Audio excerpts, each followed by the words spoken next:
अस्सलाम वालेकुम। आज का हमारा लेक्चर है एक्सरसाइज 2.2 में हमारा पहला क्वेश्चन है कि recognise and write the type for each of the following function, कि इन फंक्शन को रिकग्नाइज करें और इस जो बताएं कि ये किस टाइप के आपके पास फंक्शन है। तो सबसे पहले हमारे पास है y is equal to a sine square x plus x. हमने पिछले प्रीवियस लेक्चर में पढ़ा था कि अगर जिस फंक्शन में हमारे पास साइन एक्स या कोई भी इस तरह का फंक्शन यूज़ हुआ होगा, साइन होगा, कॉस होगा, तो वो हमारे पास ट्रिग्नोमेट्रिक फंक्शन कहलाएगा। तो इसके आगे हम लिखेंगे कि ये हमारे पास क्या है, ट्रिग्नोमेट्रिक फंक्शन। ये हमारे पास क्या है, ट्रिग्नोमेट्रिक फंक्शन है। इसमें साइन यूज़ हो या कॉस यूज़ हो, टेंजेंट हो, कोटेंजेंट हो, तो हमारे पास ट्रिग्नोमेट्रिक फंक्शन कहलाएगा। दूसरा हमारे पास है y is equal to 7x की power 4 plus 3x square minus 4x plus 5। ये हमारे पास अलजेब्राइक फंक्शन है। हमने पढ़ा था अलजेब्राइक फंक्शन, हमने प्रीवियस लेक्चर में पढ़ा था कि algebraic function are those function in which degree are defined, जिसमें प्लस या माइनस के साथ ये आपस में कनेक्टेड हो। और ये आपके पास ये y ऑफ x, आपको पता है कि हम फंक्शन किस तरह लिखते हैं, y is equal to f of x. हमारे पास एक फंक्शन है तो एफ ऑफ एक्स लिखे या आपके पास ये लिखे तो आपके पास ये फंक्शन कहलाएगा। और ये हमारे पास अलजेब्रिक फंक्शन है जिसकी डिग्री भी डिफाइंड और डिग्री 4 है, तो हमारे पास ये अलजेब्रिक फंक्शन हो जाएगा। नेक्स्ट हमारे पास है कि y is equal to arc tangent x minus 7। Arc sine inverse function हमने पढ़ा था कि इनवर्स फंक्शन वो फंक्शन होता है जिसमें हमने कहा था कि y इज इक्वल टू, अगर हमारे पास f ऑफ x है तो अगर f को मैं इधर ले आऊँ तो ये हो जाएगा f inverse of y is equal to x। तो ये हमारे पास इस फंक्शन की ये डोमेन थी, ये रेंज थी। अब इस फंक्शन में इसकी ये डोमेन है और ये इसकी रेंज हो जाएगी। और इसको हम इस तरह भी लिख सकते हैं, या हम आर्क, आर्क का मतलब हमारे पास इनवर्स, इस फंक्शन को यानी इस जो हमारे पास ये है आर्क टेंजेंट, तो इसको मैं लिख सकता हूँ y is equal to tangent inverse x minus 7, यानी आर्क का मतलब है इनवर्स। तो ये हमारे पास इनवर्स फंक्शन है, तो इसके आगे हम लिखेंगे कि ये क्या है, इनवर्स ट्रिग्नोमेट्रिक फंक्शन है, इनवर्स ट्रिग्नोमेट्रिक फंक्शन। ये हमारे पास इनवर्स ट्रिग्नोमेट्रिक फंक्शन है। डी पार्ट हमारे पास है y is equal to log 2 to the base 16 7 log 2 to the base x।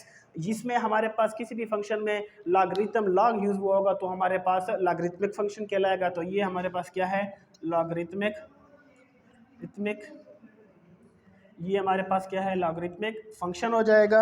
और नेक्स्ट हमारे पास है x square plus y square is equal to 36। ये हमारे पास, इसको समझने से पहले आप समझे कि हमारे पास दो किस्म के फंक्शन होते हैं। एक हमारे पास होता है एक्सप्लिसिट फंक्शन, और दूसरा होता है इम्प्लिसिट फंक्शन। एक्सप्लिसिट फंक्शन क्या होता है और इम्प्लिसिट फंक्शन क्या होता है। एक्सप्लिसिट फंक्शन वो होता है जिसमें हम डिपेंडेंट वेरिएबल को कंप्लीटली इंडिपेंडेंट वेरिएबल की शेप में लेके, मिसाल हमारे पास इस तरह हो कि अगर हमारे पास जो डिपेंड, यहाँ पर आपको पता है कि हमारे पास एक फंक्शन किस तरह होता है generally, y is equal to हमारे पास क्या है, f ऑफ x है।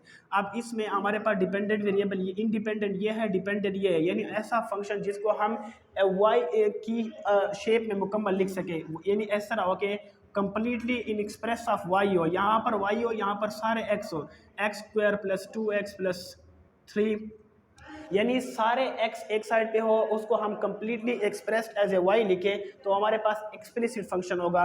y हो और एक्स स्क्वायर प्लस 2x, यहाँ पर देखिए इसको हमने कंप्लीटली लिखे। अब यहाँ पर कोई भी इनपुट देंगे, यहाँ पर इसकी यहाँ पर कोई भी इनपुट देंगे तो आउटपुट में y का कोई रिजल्ट आएगा।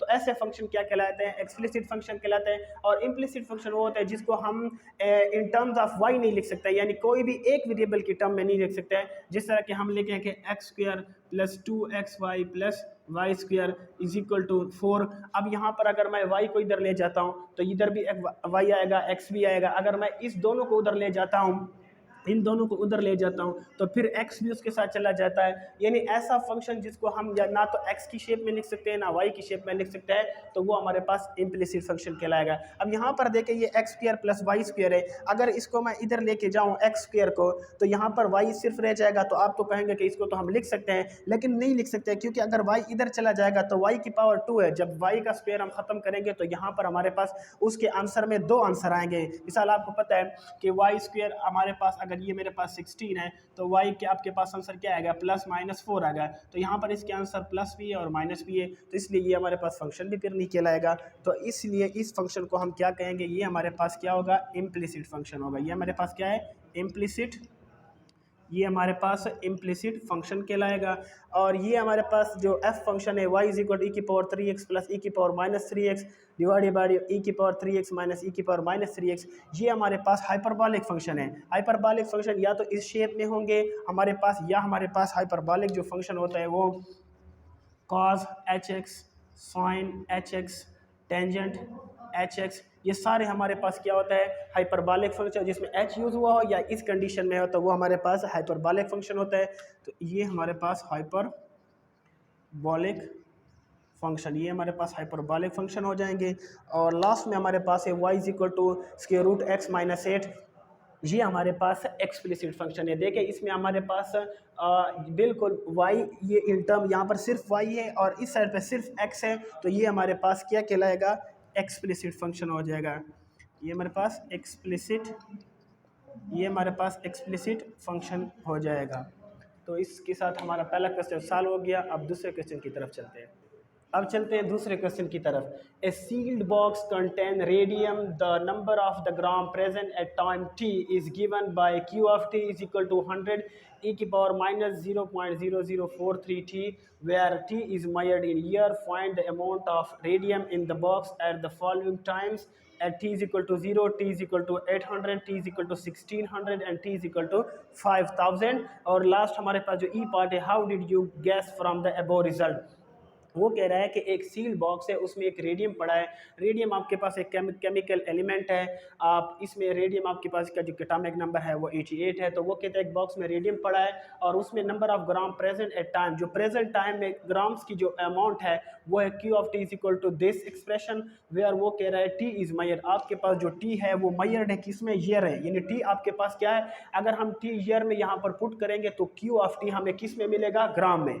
क्यू टी हम पुट करेंगे ईयर्स में तो क्यू ऑफ टी हमें किस में मिलेगा, ग्राम में मिलेगा। वो कहते हैं find the amount of radium in the box at the following time, in time पे इस रेडियम जो बॉक्स है इसमें रेडियम की अमाउंट क्या होगी। तो सबसे पहले हम चेक करते हैं, हमारे पास एक्सप्रेशन है Q of T, Q of T हमारे पास है 100 ई की पावर माइनस 0.00043 टी। अब यहाँ पर सबसे पहले हम पहला पार्ट लेते हैं ए और उसमें है कि टी इज इक्वल टू 0। इस क्यू ऑफ टी में हम क्या पुट करते हैं, टी ऑफ 0 पुट करते हैं। तो क्यू ऑफ टी में जब हम टी 0 पुट करेंगे तो हमारे पास इसकी वैल्यू आएगी 100 ई की पावर माइनस 0.00043 ई की पावर 0 हो जाएगा। और यहाँ पर आपके पास 100 ई की पावर माइनस 0, ये सारा 0 के साथ मल्टीप्लाई होगा तो 0 आएगा। और ये आपके पास पता है किसके बराबर है, किसी चीज़ की पावर 0 हो तो वो 1 के बराबर, तो हमारे पास ये 100 ग्राम्स आ जाएगा। पहला का आंसर हो जाएगा। अब दूसरे के लिए हम मालूम करते हैं, हमारे पास जो बी पार्ट है वो बी पार्ट में हमारे पास है कि अगर हमारे पास टाइम 0 हो यानी time t is equal to 800 हो तो फिर q ऑफ t ग्राम में हमें कितना मिलेगा। तो आपके पास पहला फंक्शन है q ऑफ t, इसमें आपके पास है 100 e की पावर माइनस 0.00043 t। अब यहाँ पर t पुट करेंगे 800 पुट करेंगे तो हमारे पास q ऑफ 800 जो हमारे पास आएगा रिजल्ट 100 ई की पावर माइनस 0.0043 और यहाँ पर 800 पुट करेंगे तो ये अब हमारे पास 100 ई की पावर, इसका रिजल्ट हम चेक कर लेते हैं। यहाँ पर मैंने इसको फाइंड किया है। तो आप इसमें जब पुट करेंगे तो आपके पास क्यू ऑफ टी का जो मुकम्मल आंसर आएगा, कैलकुलेट करोगे तो आपके पास इसका आंसर आएगा 79.9 ग्राम्स। जब आप इसको कैलकुलेटर से सॉल्व करोगे तो आपके पास इसका ये आंसर आएगा। तीसरा पार्ट हमारे पास है सी इज इक्वल टू, सी हमारे पास जब हमारे पास टाइम इज इक्वल टू क्या हो 1600 हो तो फिर इसकी वैल्यू क्यू ऑफ टी ग्राम में कितनी आएगी। तो आपको यहाँ क्यू ऑफ टी में आप 1600 पुट करें तो ये हो जाएगा 100 ई की पावर माइनस 0.000, यहाँ पर एक एक्स्ट्रा 0 आएगा 43 और यहाँ पर 1600। इसको जब आप मल्टीप्लाई करोगे तो आपके पास इसका जो आंसर आएगा वो 50.3 ग्राम्स, 50.3 ग्राम्स इसका आंसर आएगा। अब लास्ट हम चेक कर लेते हैं कि हमारे पास अगर टी जो है वो 5000 हो तो वो कितना आएगा हमारे पास।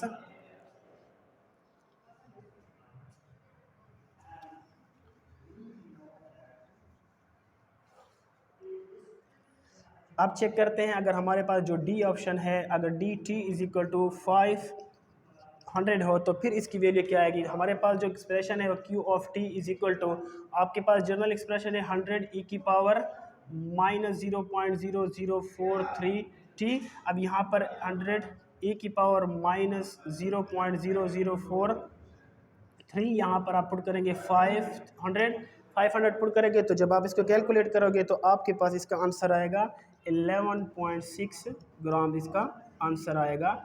तो अब लास्ट पार्ट में वो कह रहा है how did you gas from the above result, कि आपने इससे क्या अखज़ किया है। जैसे कि आपने देखा प्रीवियस में, पहले में जब हमने q of t is equal to 0 put किया तो हमारे पास 100 आया, जब इसमें हमने 800 पुट किया तो हमारे पास 79.9 आया, जब हमने t 16 पुट किया तो हमारे पास ये 50 पॉइंट समथिंग ग्राम आया, और जब t is equal to 5000 put किया तो हमारे पास 11.6 ग्राम है। इसका मतलब ये डिक्रीज़ हो रहा है। तो इस रिज़ल्ट से हमने ये प्रूफ किया कि व्हेन, अगर हम यहाँ पर नंबर ऑफ टाइम ईयर जितना बढ़ेगा, यानी टाइम हमारे पास क्या होगा, इंक्रीज़ होगा। जितना भी हम टाइम ईयर्स में हम इसको डिनोट करें, जब t इंक्रीज़ होगा तो हमारे पास q ऑफ t जो होगा वो क्या होगा, डिक्रीज़ होगा, डिक्लाइन होगा, यानी ग्राम्स जो हमारे पास होंगे वो क्या आएगा, ग्राम्स हमारे पास क्या आएंगे, कम आएंगे। अगर t इंक्रीज़ होगा, जितना t बढ़ता चला जाएगा, और जो ग्राम्स है, जो q ऑफ t हमारे पास आंसर आएगा वो डिक्रीज़ होता चला जाएगा।